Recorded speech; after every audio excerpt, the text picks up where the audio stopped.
dear students to my channel Ma'am की पढ़ाई. I am your teacher Shubhi Malvia. Students, this is my second lecture for the chapter The Indian Constitution.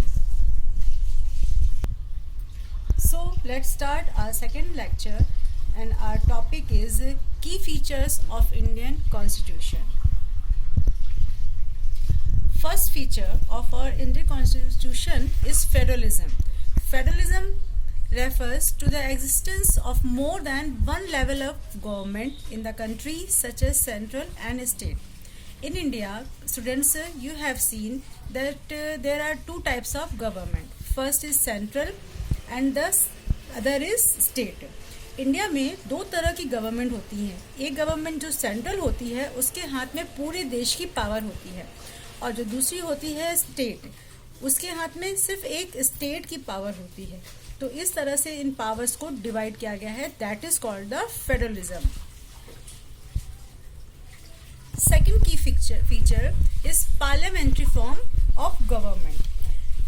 The elected representatives who exercise political power on behalf of the people become members of parliament at the center. Means जो भी लोगों के through elect होकर parliament में जाते हैं political members, वही representative बनते हैं किसी भी पार्लियामेंट में हमारे देश में. Second point, every law enacted by the parliament और the state legislature has to be according to the constitution. और लेजिस्लेचर में जो भी लॉज बनाए जाते हैं, इनेक्ट किए जाते हैं, उन्हें कॉन्स्टिट्यूशन के अकॉर्डिंग ही बनाना होता है. The last point, the Constitution also guarantees universal adult franchise, which means that citizens of India can vote in election to elect their representatives. You all know very well that all citizens of India have right to vote. Means India के सभी adult means 18 above जितने भी लोग हैं उन सभी को ये राइट कॉन्स्टिट्यूशन ने दे रखा है कि वो अपने जो भी मेंबर्स हैं पार्लियामेंट्री के, उनको वो इलेक्ट करते हैं in the elections. Next point is separation of powers. Separation of powers means हमारे भारत में पावर को डिवाइड कर दिया गया है. The government of country has three main organs. First is legislature. Legislature's work is to frame the laws. Legislature का work होता है लॉ को फ्रेम करना, मीन्स बनाना. Second is executive. Executive work is implements laws. Executive का work होता है कि लेजिस्लेचर ने जो लॉ को बनाया है उसको ठीक से फॉलो लोग कर रहे हैं कि नहीं, उनको फॉलो करवाना. And the last one is judiciary. Judiciary resolve disputes. Judiciary का काम होता है कि अगर कोई भी लॉज को फॉलो नहीं किया जा रहा है या किसी भी तरह का डिस्प्यूट हो रहा है तो उसको वो जुडिशरी रिसॉल्व करता है. Now come to this point, know your fundamental rights. This is most important thing of our Indian Constitution. Our Indian Constitution guarantees certain fundamental rights to all the citizens so that the state may not misuse its power. किसी भी तरह से कोई हमारे देश में government power को misuse ना कर सके, इसलिए हमारे कॉन्स्टिट्यूशन में सिटीजन्स के लिए कुछ राइट्स दिए गए हैं. That rights are called the fundamental rights. These are shown here, जो कि यहाँ पर दी हुई है. First is right to equality. Second is right to freedom. Third, right against exploitation. Fourth, right to freedom of religion. Fifth, right to culture and education. And last one is right to constitutional remedies. Directive principles. Constitution also has a section called Directive Principles of State Policy. Constitution के पास एक ऐसा directive principles भी होता है, उसके पास एक अलग ऐसा सेक्शन भी बना के उसने रखा होता है जिसका काम होता है to serve as a guide to the state to make laws. Means state को अपने स्टेट के अंदर जो भी लॉज मेंटेन करना है या बनाना है उसमें गाइडेंस देने का काम ये डायरेक्टिव प्रिंसिपल का होता है. Secularism. Secularism is a very important feature of Indian Constitution. It means that the state will not officially promote any one religion as the state religion. Students, you know that India is a secular country. हमारा जो देश है वो secular है, means हमारे देश का कोई भी धर्म नहीं है.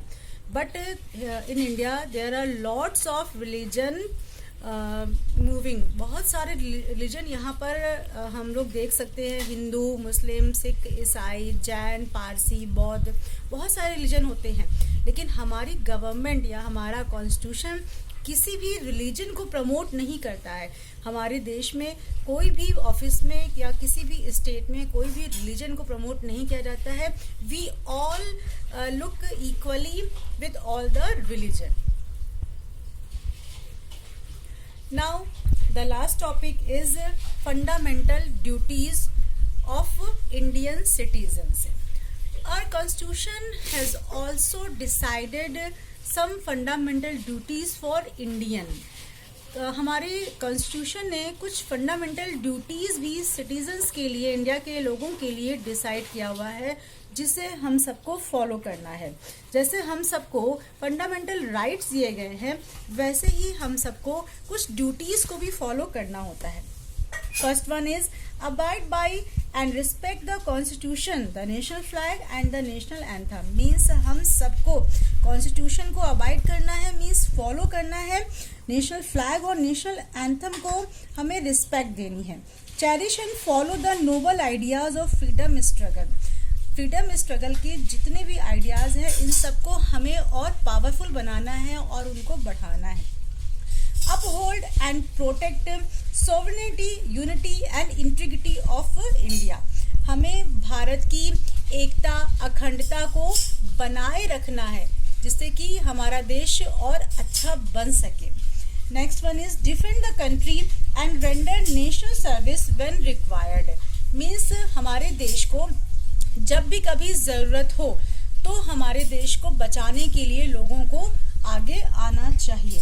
Promote common brotherhood of all people in India and renounce practices derogatory to the dignity of women.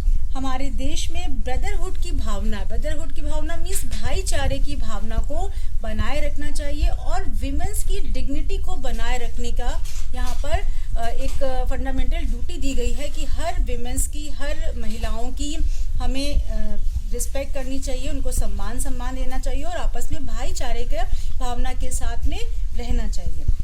To value and preserve the rich heritage of our composite culture. हमारी जो भी कल्चर है, जो भी हमारी हेरिटेज है, उसको प्रिजर्व करना है, उसको बर्बाद नहीं करना है, उसकी रक्षा करना है. To protect and improve the natural environment including forests, lakes, rivers and wildlife and to have compassion for the living creatures. हमारे देश में उपलब्ध जो भी रिवर्स हैं, फॉरेस्ट हैं, वाइल्ड लाइफ हैं या जो भी लिविंग क्रीचर्स हैं, इन सब के प्रति हम सबको एक कंपैशन रखना है, उन सब की रक्षा करना है. To develop the scientific temper, humanism and the spirit of inquiry and reform. हमारे देश में ह्यूमैनिज्म को डेवलप करना है. Safeguard public property and abjure violence and strive for excellence in all spheres of individual and collective activity. जितनी भी तरह की जो कलेक्टिव एक्टिविटी है उसे प्रमोट करना चाहिए और जो भी वॉयलेंस है उसको रोकने का काम हमेशा करना चाहिए. As Indian citizens we ought to follow the above fundamental duties. और इस तरह से हम एज अ इंडियन सिटीजन्स हम सबको यही सारी की सारी जो ड्यूटीज़ हैं इन्हें फॉलो करना है, which is given by our constitution, जिसे कि हमारे कॉन्स्टिट्यूशन ने हमें दे रखा है. Okay students, now I am ending this video here. Students, if you have any questions, you can ask me through comment box. Stay tuned for next video and don't forget to like, share, comment and subscribe my channel.